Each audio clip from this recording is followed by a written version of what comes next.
went to Wren most of my school career, played youth sports, baseball, football. My last couple years of high school, I transferred to Hannah High School because at the time they had a Navy ROTC program, and I had plans on going into the Marine Corps once I graduated high school, and I wanted to have that experience. The junior ROTC program is what it is something that allows students whom possibly either have an interest in the military or just want to learn more about it. And depending on what branch each school has, you just go through and you'll learn formations, you'll learn how to march, you'll learn the rank structure, you'll learn the everyday customs and courtesies that someone in the military lives every day. And then when you graduated with that background, then you were ready to do what you'd always dreamed of doing. Yes, sir. So tell me what Parris Island was like.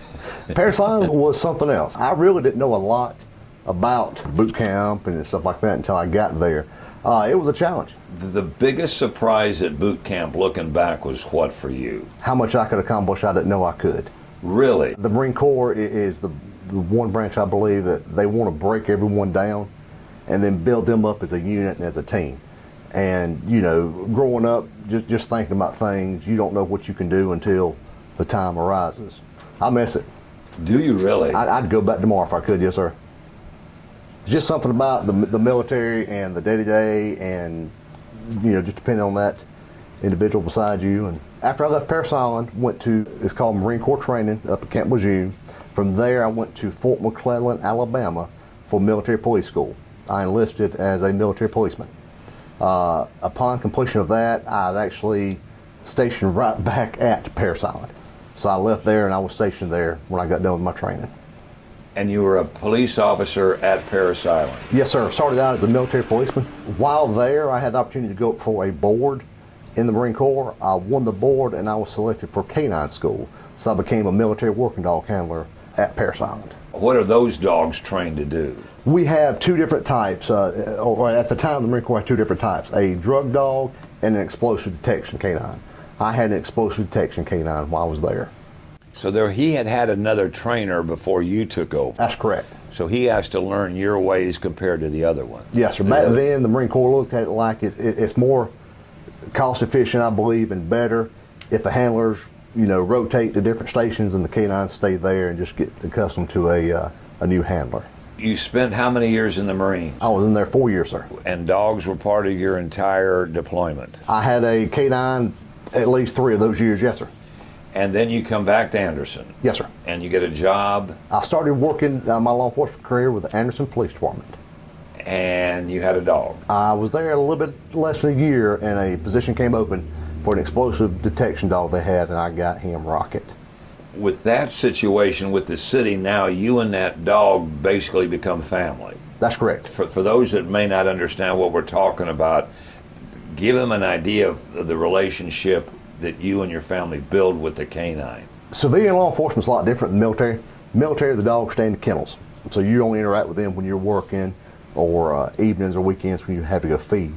Civilian law enforcement, the dog lives with you pretty much, and so he's with you all the time. He goes home with you, goes to work and all that. And Rocket was one, you know, when he was at home, the family loved on him, and he liked to be played with and petted. And but yet then when it was time to go to work, he knew it was time to get serious.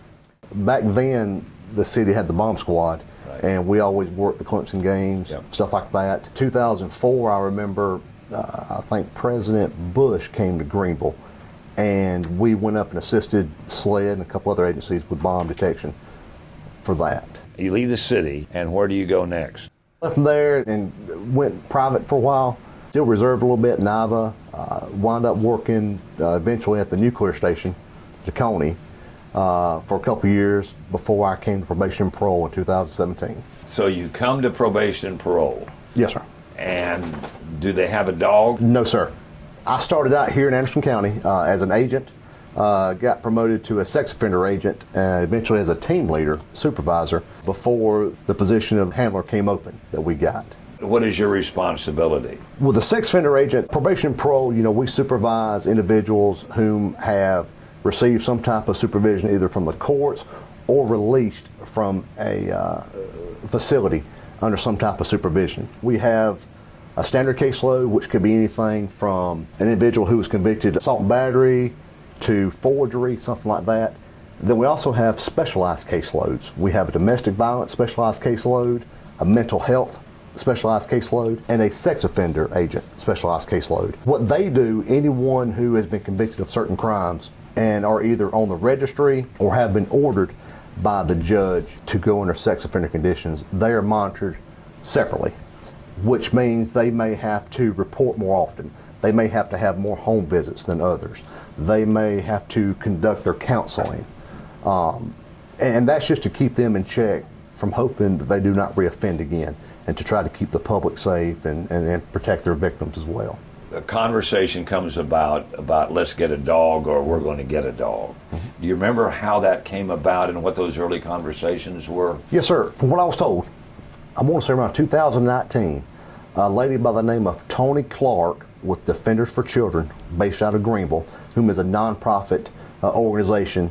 They like to pretty much donate these electronic detection canines to law enforcement all throughout the Southeast. They did a demonstration for then Director Jerry Adger and some of the higher-ups at headquarters about possibly getting a canine due to the fact that we supervise roughly over 800 something sex offenders throughout the state.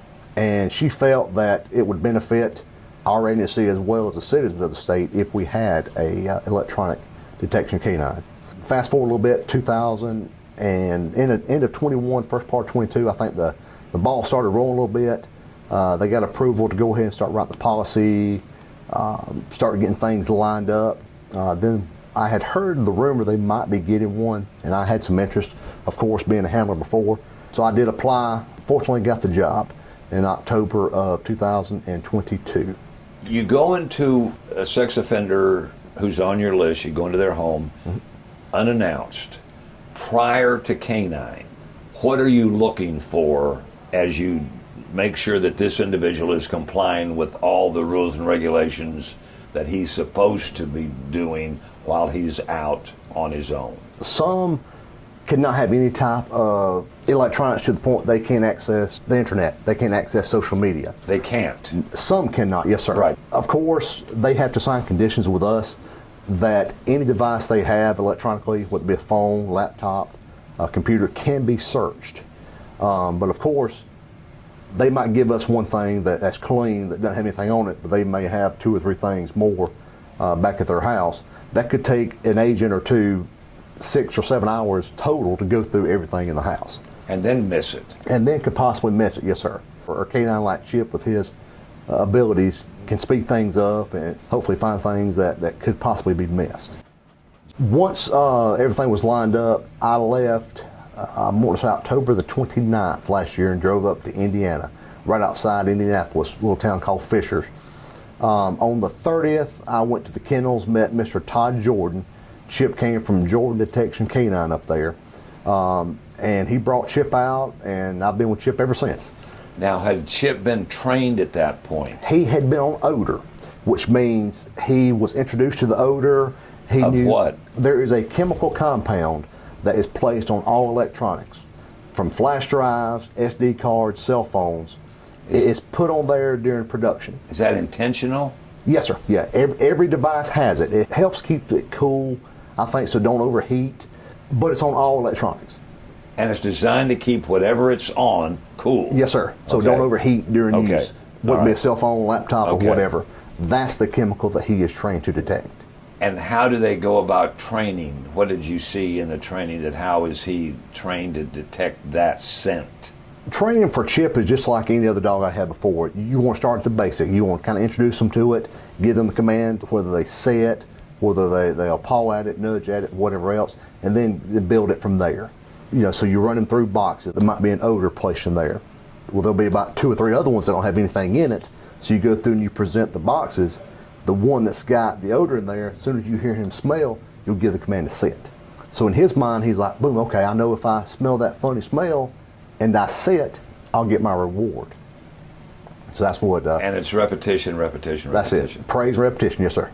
And Chip is actually a food reward dog, which was new to me because I never had one. Food reward means that he only eats when he trains.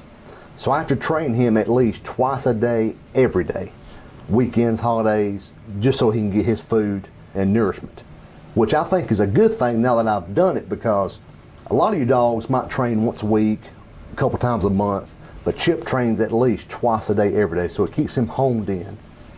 Not treats. No, sir. But food. For his actual food, yes, sir. That's cups of food. He gets 3 cups a day that I keep in a pouch, and he knows when I put the pouch on, it's time to go to work. And that's when he knows, hey, I'm fixing to eat, but I got to work and earn it. Your responsibility with Chip takes you where? We actually cover the entire state of South Carolina. There's 46 counties throughout the state. Every county has at least a few sex offenders, and we'll travel. If an agent might suspect one of their offenders could be potentially hiding something, if they want to do follow-ups, want to ensure that their offenders are complying, we'll show up and conduct searches throughout their county. How does Chip like traveling? He don't mind. He's got a big pad in the back, so he just lays down and takes it easy. To date, we have done approximately 117 searches. He has found over 300 devices, and that's everything from flash drives, chargers, controllers, anything electronic he can find. To my knowledge, there are 9 individuals that now have new criminal charges because of items and devices that Chip has helped locate and find, on top of what they're already on supervision for. What are some of the unusual places he's been able to recover these devices? He's found things in cars, in vehicles. He does vehicle searches. He has found a cell phone. Actually, a man had put in a couple of socks in the back of a drawer down in Darlington County. He found a laptop in the very back of a closet up in York County. Both these devices did have child sex abuse material on them. He has found some flash drives that have had images on there that someone stuck in a drawer and forgot about. I think that was down in Conway. There's some devices that we do in training that we'll put up kind of high. How high? I've done as high as 9 feet. You've hidden a device 9 feet off the floor ground. Yes, sir. Sit on a chair and put it real high on top of like a bookcase, and he has found it. Chip is very good, and I'm very fortunate to have him.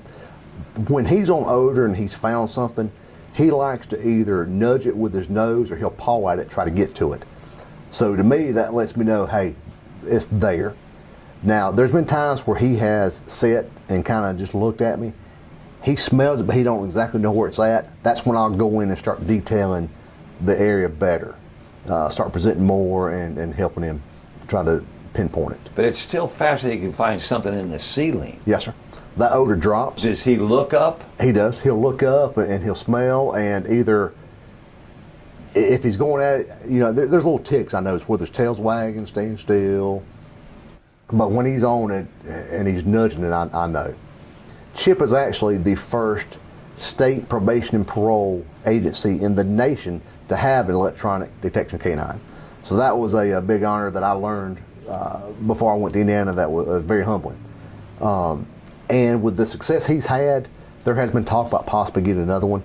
We may be expanding into other fields with canines, possibly getting what we call a firearms dog that can detect smokeless powder, gunpowder for anyone that might be hiding firearms.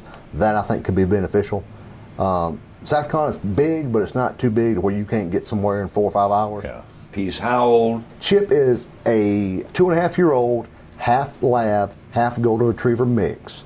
And you think he can work for how long? He's estimated to work anywhere between 9, 10, 11 years old, depending upon his health. And one of the reasons that your dog can work longer than other canines within law enforcement is because? He is a detection-only canine. He is not a dual purpose. No bite work. We can do open-area searches, but he don't do a lot of tracks for individuals. He's got a lighter load. That's correct, yes, sir. Shepherds and some Malinois have been known to have hip dysplasia, have issues with their hips when they get about 6 or 7. Luckily, with his breed and the work he does, we're hoping he can go longer than that. And there's no reason to think he can't. I mean, that's correct, yes, sir. The danger that he faces is not what some of his brother canines face on a daily basis. Nobody's, we hope, shooting at him like they are like some of these other ones. And it's fun for me. I mean, I enjoy training with him because he makes it fun. I mean, it's not like well, I guess I need to go feed him again. It's fun to him, so therefore it makes it fun for me as well.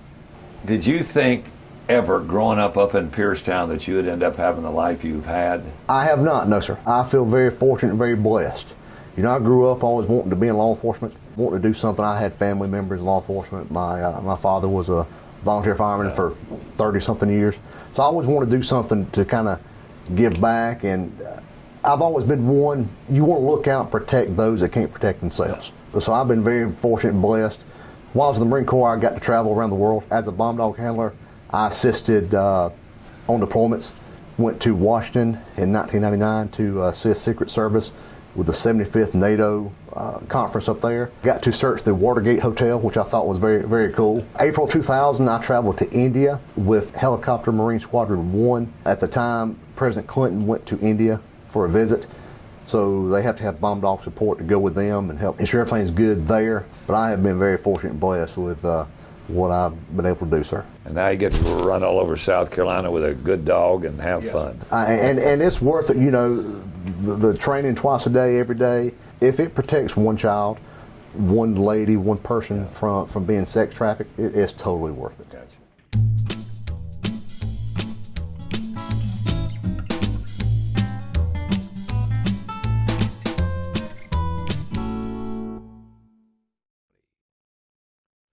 Brought to you by the folks at Anderson County.